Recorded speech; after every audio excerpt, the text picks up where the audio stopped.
Saya bertemu dengan Pak Karni sebelum 90. Beliau seorang wartawan bersama dengan Tuti Aditama, almarhumah. Dan beliau mendirikan suatu majalah yang baru yang mengandung sebenarnya sudah awal-awal dari kemerdekaan dan kebebasan.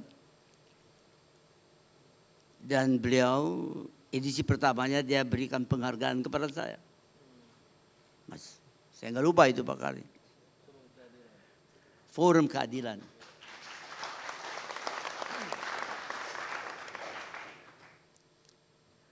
Begini, saya diberikan waktu ya? Iya Pak. Sebaiknya saya jelaskan kepada Anda semuanya. Masa depan tiap bangsa harus diandalkan pada sumber daya manusia terbarukan. Yang daya saingnya besar karena tertib pada peraturannya yang ada dan mampu menghasilkan produk-produk yang nilainya bertambah. Ternyata kita sebagai satu bangsa sejak berdirinya diproklamirkan Republik Indonesia tidak merubah undang-undang dasarnya. Karena undang-undang dasar itu sudah mengandung termasuk hak asasi manusia. Ada yang tanya sama saya, Pak, kenapa kita bukan negara Islam sebagian besar? Kenapa harus Pancasila? Saya bilang Pancasila itu sama dengan Islam.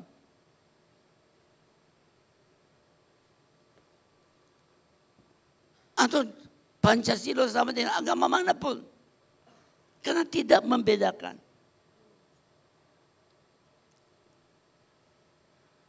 Jadi kita bersyukur bahwa Founding Father telah memberikan dasar-dasar hukum konstitusi kita yang sangat canggih sebenarnya. Cuma kita terjemahkannya berbeda. Nah ini terjemahkannya itu pada ketetapan MPR. Saya berikan mungkin beberapa contoh. Contoh misalnya ekonomi. Ekonomi itu kita harus sediakan prasarananya. Salah satu prasarannya adalah duit, uang. Nilai duit itu harus kualitas selalu tinggi. Dapat ditentukan perkembangannya, dapat diikuti atau bahasa Inggris predictable. Tapi apa yang dibuat oleh presiden pertama dan dilanjutkan oleh presiden kedua adalah dia bentuk suatu dewan moneter. Dewan moneter itu terdiri dari beberapa menteri yang penting, saya sebut saja ekonomi, keuangan, perencanaan, dan perdagangan, dan gubernur Bank Indonesia. Ya benar aja dong. Gubernur Bank Indonesia itu mencetak duit. Dan dia jual duit itu kepada siapa saja jikalau memenuhi syarat untuk bisa membuka ya perusahaannya yang kita namakan bank. Kalau tidak memenuhi syarat, dia tidak boleh jual. Harus begitu. Tapi saya sendiri mengalami bahwa sebenarnya itu tidak memenuhi syarat. Tapi toh dilaksanakan. Kenapa? Karena Gubernur Bank Indonesia yang memimpinnya itu anggota Dewan Moneter dan adalah anggota kabinet dan bisa ditentukan oleh yang mengetuai kabinet tersebut. Jadi dirubah. Di situ terjadi distorsi. Saya sering protes itu sama Pak Harto. Mana ini nggak benar. Kok begini? Lalu Pak Harto selalu berkata, udah deh, kamu mikirkan industri aja, teknologi dan sebagainya. Ini bukan soal kamu, soalnya Pak Wijoyo dan sebagainya. Tapi nggak benar, saya bilang. Saudara-saudara, kalau saya ngotot, sudah sampai tidak tahan lagi Pak Harto, dia bilang begini. Habibie, kamu berpendapat demikian. Oke. Kalau memang Allah menghendaki suatu hari kamu memimpin bangsa Indonesia, silakan buat. Tapi sekarang saya yang memimpin. Kamu laksanakan sesuai apa saya katakan tersebut. Iya, saya bilang oke, tapi salah Pak. Saya tidak, Pak Harto itu menurut penilaian saya ada orang yang sangat bijaksana dan pinter. Pinter. Saya jelaskan kalau bersama mungkin beliau itu hanya 10% waktunya. Yang untuk ajukan pertanyaan, 90% itu saya menjelaskan. Jadi tiba-tiba memang Allah menghendaki. Sehingga tiba-tiba saya harus mengambil alih. Nah, hari pertama, waktu Pak Harto jam 10 pagi turun, sesuai dengan Undang-Undang Dasar saya harus mengambil alih karena saya wakil presiden. Jam 20, 10 jam kemudian, saya sudah bentuk kabinetnya.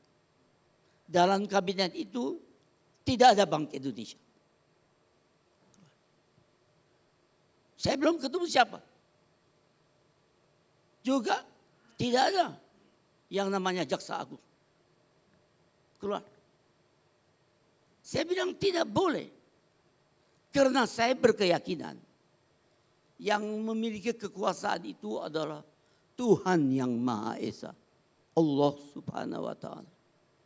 Tapi Tuhan menciptakan manusia. Jadi dia serahkan itu kekuasaannya kepada manusia.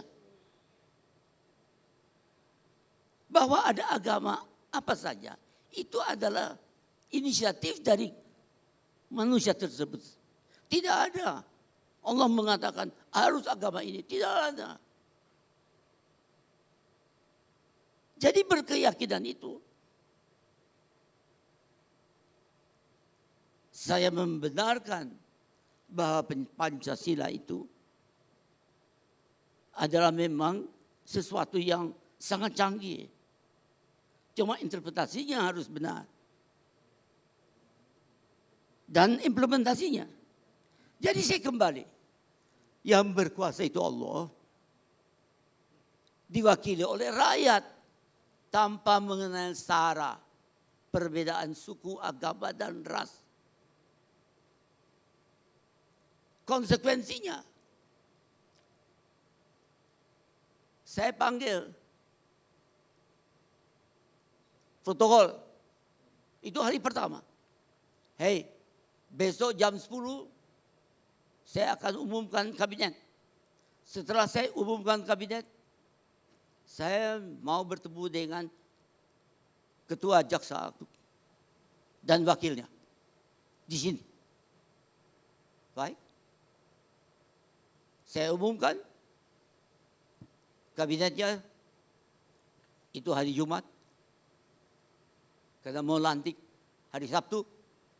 Waktu itu terjadi, datang Jaksa Agung. Dia tanya, Pak, kok saya tidak masuk di dalamnya? Tidak, saya jelaskan, itu bukan saya panggil, bukan itu. Kenapa? Mulai segera Anda harus membebaskan semua tahanan-tahanan politik. Yuk, Pak, yang benar aja. Kenapa? Penjara hanya untuk kriminal dan bukan orang yang berpandangan lain. Segera. Kapan? Segera. Jadi cuma 2 pertanyaan.